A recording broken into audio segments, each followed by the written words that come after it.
ఆంధ్రప్రదేశ్ నుంచి కూడా రాజశేఖర రెడ్డి గారితో కలిసి పనిచేశారు. ఈరోజు రేవంత్ రెడ్డి వరకు కూడా మీరు కలిసి పనిచేస్తున్నారు. 2009లో సరే అప్పటి కారణాలు టికెట్ మిస్ అయింది. 2014లో మీకు మళ్ళీ టికెట్ మిస్ అయినప్పుడు కొంత మీరు అలిగారు. కాబట్టి పార్టీకి రిజైన్ చేశారు. ఇవన్నీ గూడా వచ్చాయి. నిజమేనా అప్పుడు ఒక 1 ఇయర్ పాటు పార్టీకి దూరంగా ఉన్నారా?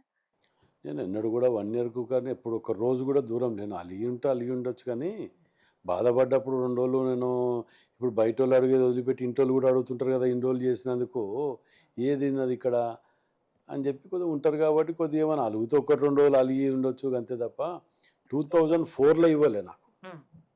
2009లో ఇవ్వలే. ఓకే. 2004 నుంచి. 4లో ఇవ్వలే నాకు. ఆ!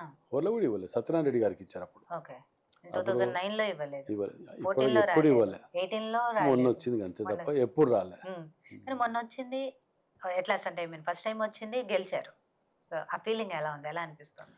చాలా ఇన్నేళ్ల హ్యాపీగా పోరాటం ఉన్నది. ఫలించింది అని. ఉంటది కదండీ న్యాచురల్ అది. ఆ! ఇప్పుడు ఎట్లా అంటే ఇన్నేళ్ల తర్వాత వచ్చినందుకు చాలా సంతోషం ఉన్నది. దానికి తగ్గట్టు కూడా రెస్పాన్సిబిలిటీ కూడా గవర్నమెంట్ ఉన్నది కాబట్టి చాలా రెస్పాన్సిబిలిటీ ఉన్నది. పొద్దుగాల లేస్తే అబ్బో! ఎమ్మెల్యే అంటే ఏదో చూడటానికి మనం ఇదని అనుకుంటాం కానీ వారికి ఉండే బాధ్యతలు, రెస్పాన్సిబిలిటీ పబ్లిక్ తోటి ఉన్న అటాచ్‌మెంట్ తోటి, ఆ రిలేషన్స్ తోటి ఎంత స్ట్రెస్‌లోకి పోతుంటాం అనేది తర్వాత అర్థమైంది.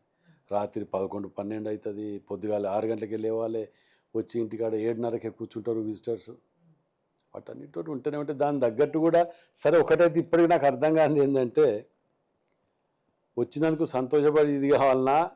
లేదంటే ఈ స్ట్రెస్ తోటి అరే పర్సనల్ లైఫ్ పోతాంది, అన్నీ పోతున్నాయి అనే బాధ కూడా ఉన్నది.